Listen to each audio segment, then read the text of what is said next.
श्री गणेशाय नमः। ओम नमो नारायण। प्रणाम। आपको मैं आज जो कथा सुनाने जा रही हूँ वो भगवान जगन्नाथ जी की है। भगवान विष्णु जब चारों धाम पर बसे अपने धामों की यात्रा पर जाते हैं तो हिमालय की ऊंची चोटियों पर बने अपने धाम बद्रीनाथ में स्नान करते हैं, पश्चिम में गुजरात के द्वारिका में वस्त्र पहनते हैं, पुरी में भोजन करते हैं और दक्षिण में रामेश्वरम में विश्राम करते हैं। द्वापर के बाद भगवान कृष्ण पुरी में निवास करने लगे और बन गए जग के नाथ अर्थात जगन्नाथ। पुरी का जगन्नाथ धाम चारों धामों में से एक है। यहाँ भगवान जगन्नाथ बड़े भाई बलभद्र और बहन सुभद्रा के साथ विराजते हैं।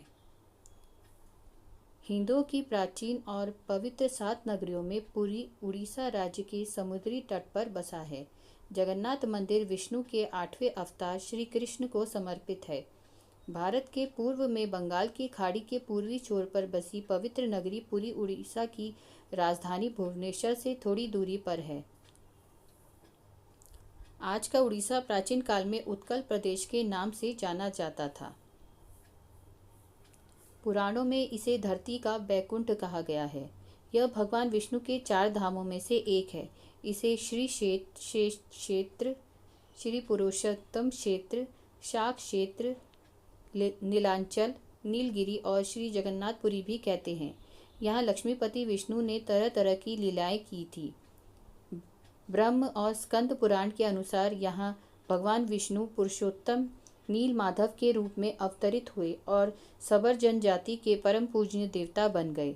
सबर जनजाति के देवता होने के कारण यहाँ भगवान जगन्नाथ का रूप कबीलाई देवताओं की तरह है। पहले कबीले के लोग अपने देवताओं की मूर्तियों को काष्ठ से बनाते थे। जगन्नाथ मंदिर में सबर जनजाति के पुजारियों के अलावा ब्राह्मण पुजारी भी हैं। ज्येष्ठ पूर्णिमा से आषाढ़ पूर्णिमा तक सबर जाति के दैतापति जगन्नाथ जी की सारी रीतियां करते हैं। पुराणों के अनुसार नीलगिरी में पुरुषोत्तम हरि की पूजा की जाती है। पुरुषोत्तम हरि को यहाँ भगवान राम का रूप माना गया है। सबसे प्राचीन मत्स्य पुराण में लिखा है कि पुरुषोत्तम क्षेत्र की देवी विमला है और यहाँ उनकी पूजा होती है। रामायण के उत्तराखंड के अनुसार भगवान राम ने रावण के भाई विभीषण को अपने इक्ष्वाकु वंश के कुल देवता भगवान जगन्नाथ की आराधना करने को कहा।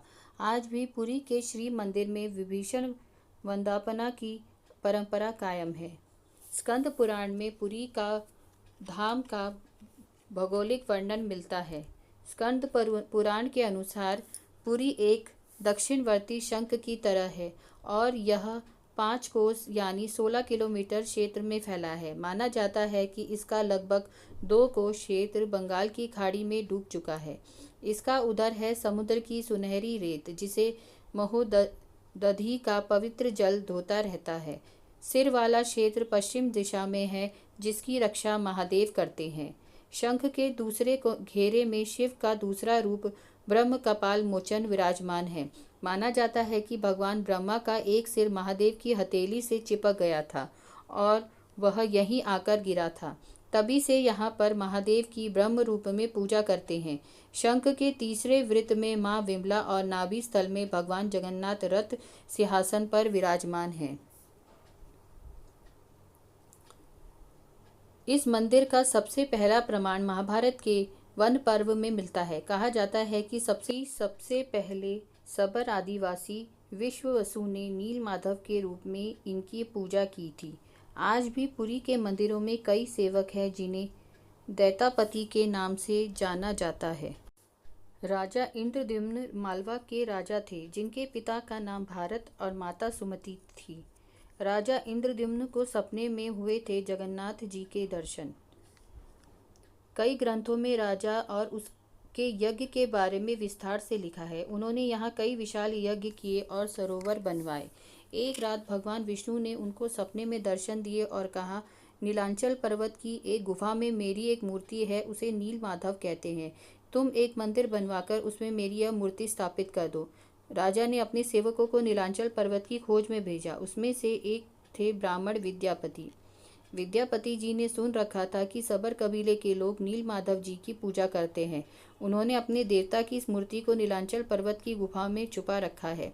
वह यह भी जानते थे कि सबल कबीले के मुखिया विश्ववसु नील माधव जी के उपासक हैं और उसी ने मूर्ति को गुफा में छुपा रखा है। चतुर विद्यापति ने मुखिया की बेटी से विवाह कर लिया। आखिर में वह अपनी पत्नी के जरिए नील माधव की गुफा तक पहुंचने में सफल हो गया। उसने मूर्ति चुरा ली और राजा को लाकर दे दी। विश्ववसु अपने आराध्य देव की मूर्ति चोरी होने से बहुत दुखी हुए। अपने भक्त के दुख से भगवान भी दुखी हो गए। भगवान गुफा में लौट गए, लेकिन साथ ही साथ राजा से वादा किया कि वो एक दिन उनके पास जरूर लौटेंगे। वो एक दिन उनके लिए विशाल मंदिर बनवा दे। राजा ने मंदिर बनवा दिया और भगवान विष्णु से मंदिर में विराजमान होने के लिए कहा। भगवान ने कहा, तुम मेरी मूर्ति बनाने के लिए समुद्र में तैर रहे पेड़ का एक टुकड़ा उठाकर लाओ, जो द्वारिका से समुद्र में तैरकर पुरी आ रहा है। राजा के सेवकों ने उस पेड़ के टुकड़े को ढूंढ लिया, लेकिन सब लोग मिलकर भी उस पेड़ को नहीं उठा पाए। तब राजा को समझ आ गया कि नील माधव के अनन्य भक्त सबर कबीले के मुखिया विश्ववसु की ही सहायता लेनी पड़ेगी। सब उस वक्त हैरान रह गए जब विश्ववसु भारी भरकम लकड़ी को उठाकर मंदिर तक ले आए। अब बारी थी लकड़ी से भगवान की मूर्ति गढ़ने की। राजा के कारीगरों ने लाख कोशिश की, लेकिन कोई भी लकड़ी पर एक छेनी तक नहीं चला सका।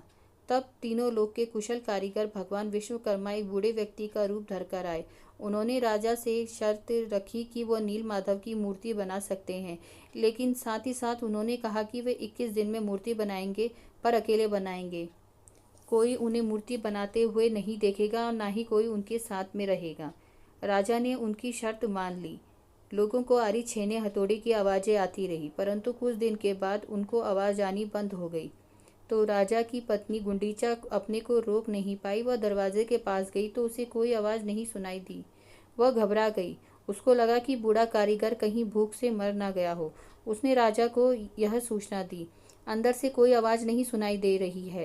राजा को भी ऐसा ही लगा। राजा को वृद्ध ब्राह्मण की चिंता हुई। उन्होंने द्वार खोलने का आदेश दे दिया। जैसे ही कमरा खोला गया तो बूढ़ा व्यक्ति गायब था और उसमें 3 अधूरी मूर्तियां मिली। भगवान नील माधव और उनके भाई के छोटे छोटे हाथ बने थे, लेकिन उनके पैर नहीं थे, जबकि सुभद्रा के हाथ पांव बनाए ही नहीं गए थे। राजा ने इसे भगवान की इच्छा मानकर इन्हीं अधूरी मूर्तियों को स्थापित कर दिया। तब से लेकर आज तक तीनों भाई बहन इसी रूप में विद्यमान हैं। ओम नमो नारायणाय नमः।